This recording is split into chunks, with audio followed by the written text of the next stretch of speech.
Bonsoir, donc nous nous trouvons cette semaine Parashat Vaera. Comme d'habitude, j'aimerais dédier le cours à la mémoire de quelques personnes et pour la réfou à la guérison d'autres personnes. Bien évidemment, nous sortons du jour du 20 Tevet, qui était la Hidoula d'un des plus grands maîtres du judaïsme, Rambam Maïmonide, Rabbi Moshe ben Maïmon.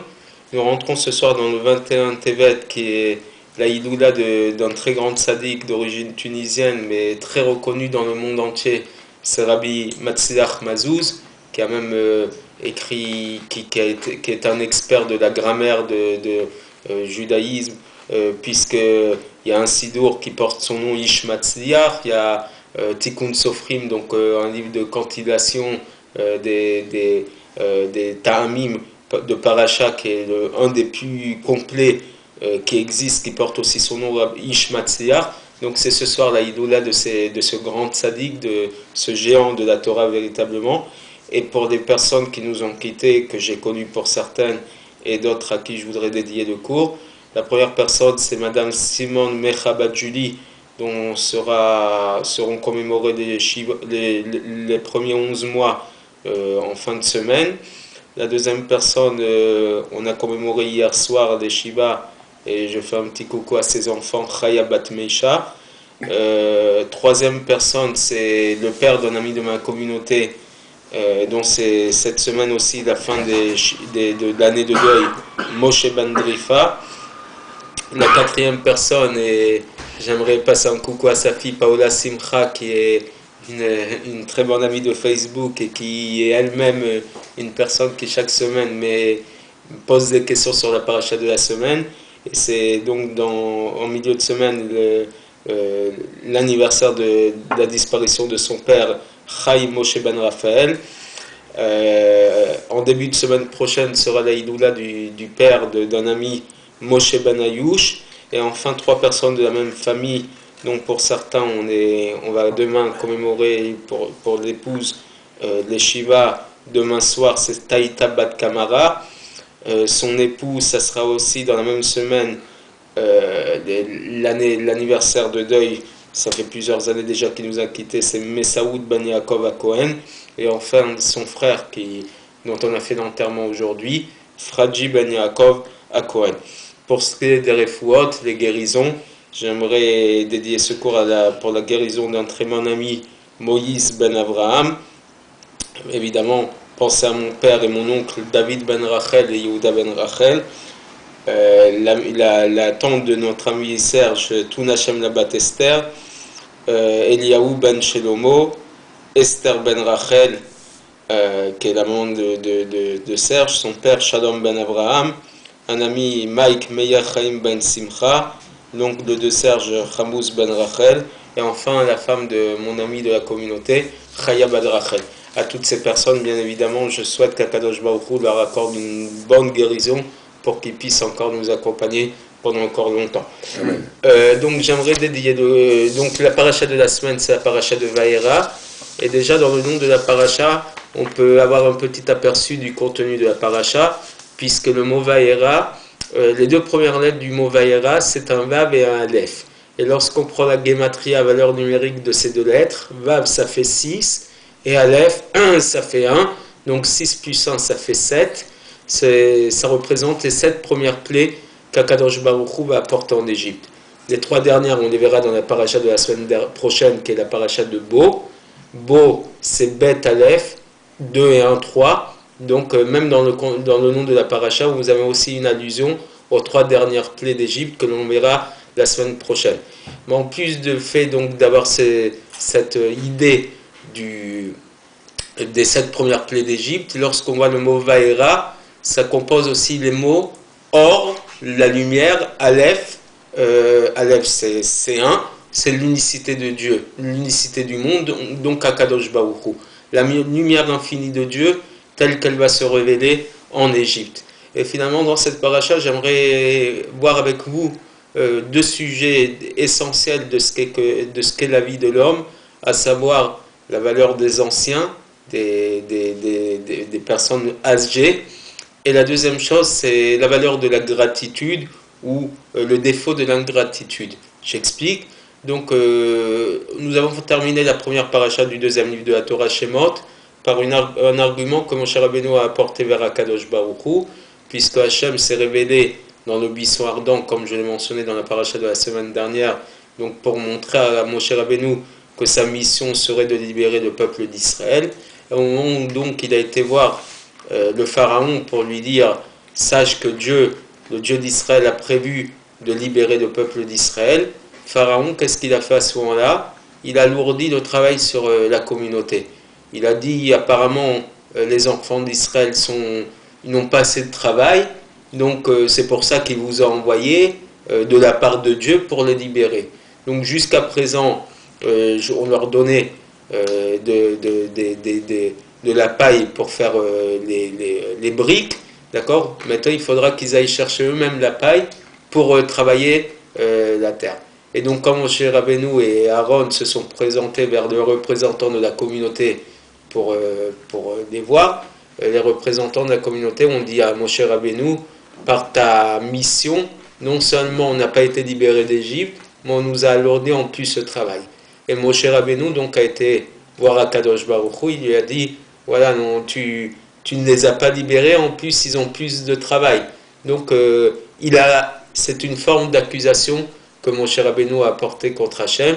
Et le dernier verset de la paracha de la semaine dernière, c'est que Akadosh Baruch Hu, il a confirmé que Beyat Razaka, avec une main forte, il allait libérer le peuple d'Israël de la terre d'Égypte. Mais le début de la paracha actuelle commence comme ça, quand Hachem il dit à Moshe, Vaïra el Abraham, el Yitzhak, el Yaakov, be'el Shaddai, ushmi Hachem lo nodati lahem. Je me suis révélé à Abraham, Yitzhak et Yaakov, donc les trois patriarches, avec le nom de Shaddai. Shaddai, c'est un nom de Dieu qui est limité par ce monde. C'est une contraction de trois mots qui veulent dire She'amarti l'olamidai. J'ai dit à mon monde créé, ça suffit. Donc la limite de ce monde, la limite des épreuves dans ce monde. C'est un nom donc complètement limité de par ce monde.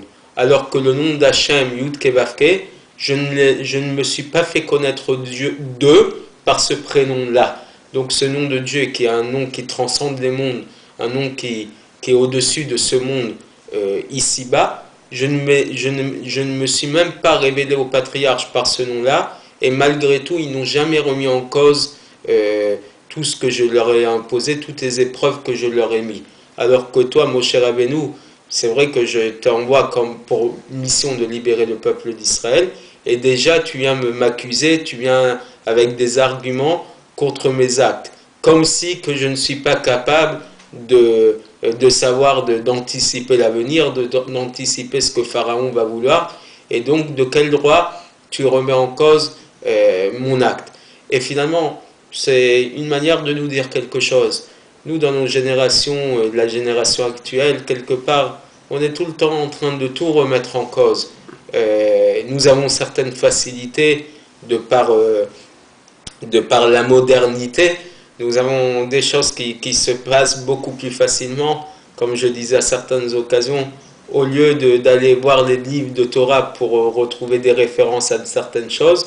Aujourd'hui, il suffit d'ouvrir Internet, avec un clic, vous tapez un mot-clé, et tous les textes vous sont dévoilés. Alors qu'à l'époque, il fallait chercher les livres. Il y avait certaines époques où il n'y avait même pas de livres, il n'y avait pas d'imprimerie, il n'y avait pas de manière de révéler les livres de Torah, et c'est pour ça que le judaïsme s'est transmis d'une manière orale plutôt qu'écrite, la Torah orale.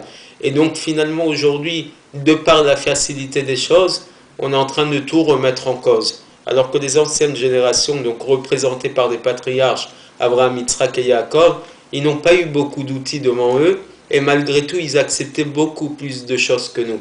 Donc ça, c'est la première valeur que j'aimerais mettre en avant, et on parle ici de personnes d'un certain âge qui nous ont quittés, et ces personnes qui ont vécu les exodes d'Algérie, Tunisie, Maroc, ont eu beaucoup de difficultés à s'intégrer dans ce nouveau pays qu'est la France, et malgré toutes les difficultés, elles avaient des valeurs très très fortes, les valeurs du travail, les valeurs de la solidarité, qui sont en train de se perdre. Donc c'est un premier clin d'œil que je voulais montrer. Le deuxième sujet dont je voulais parler, que la Torah nous montre d'une certaine manière, c'est l'ingratitude.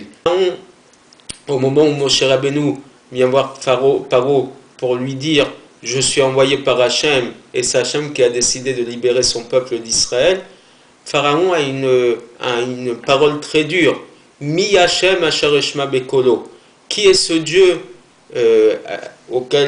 duquel je vais écouter sa voix? C'est le même Dieu, mon ami, qui s'est révélé à toi à travers ton songe pour te dire que pendant 7 ans, il y aurait des années de grande richesse en Égypte, puis 7 ans de famine. Tu as su à ce moment-là écouter la parole de Dieu. Tu as su, quand Yosef Hatzadik, le fils de Jacob, est venu te voir et t'a dit que toute cette sagesse qui lui a permis de révéler tes songes, de t'expliquer tes songes, tes rêves, elle venait de la part d'Hachem. Il t'a dit lui-même, je n'ai aucun pouvoir d'interprétation. Cette interprétation, elle est faite du nom d'Hachem. Et à ce moment-là, tu as su reconnaître la force du Dieu. Et aujourd'hui, tu es en train de remettre en cause, tu es en train de dire qui est ce Dieu à qui je vais obéir. Donc, Akadosh Baruch Hu, il a dit à Pharaon, ok, jusqu'à présent, j'avais prévu de t'envoyer que quelques plaies en Égypte. Ces plaies qui allaient peut-être permettre d'ouvrir tes yeux, de t'amener un certain discernement qui te permettrait de comprendre que tu dois libérer mon peuple. Mais aujourd'hui, que tu remets en cause même ce que je t'ai apporté avec ces mots-là, je vais décider de faire quelque chose qui va aller très très loin dans les épreuves et dans les plaies que je vais t'envoyer. Puisqu'on voit une différence entre les 5 premières plaies et les 5 plaies suivantes. Au début, il est dit Bayichabed lef paro. Le cœur de Pharaon s'est endurci. Après les premières plaies, la plaie du sang qu'on va voir dans la paracha, quand Pharaon a vu que toute l'eau d'Égypte, l'eau du Nil, l'eau que les Égyptiens commençaient à vouloir boire se transformait en sang, lui-même il a dit, mais attendez, ces choses-là, mes propres astrologues peuvent vous les faire. D'accord? Les astrologues du Pharaon ont eux-mêmes transformé l'eau en sang. Donc c'est quelque chose qu'on peut faire nous-mêmes. Donc il s'est endurci le cœur, et même qu'il promettait, bien qu'il promettait qu'il allait libérer le peuple, son cœur s'endurcissait. Au bout de la 5e plaie, on voit que la Torah change d'expression pour parler de l'endurcissement. Oui. À ce moment-là, Pharaon il en a clairement marre de ce peuple-là, il veut le libérer. Mais là, c'est Vayarbed Hachem et Paro, c'est Dieu qui a endurci le cœur de Pharaon, juste pour lui montrer quelque chose. Ah, tu as été ingrat, tu n'as pas voulu reconnaître ma force, je vais te montrer jusqu'où ça va aller.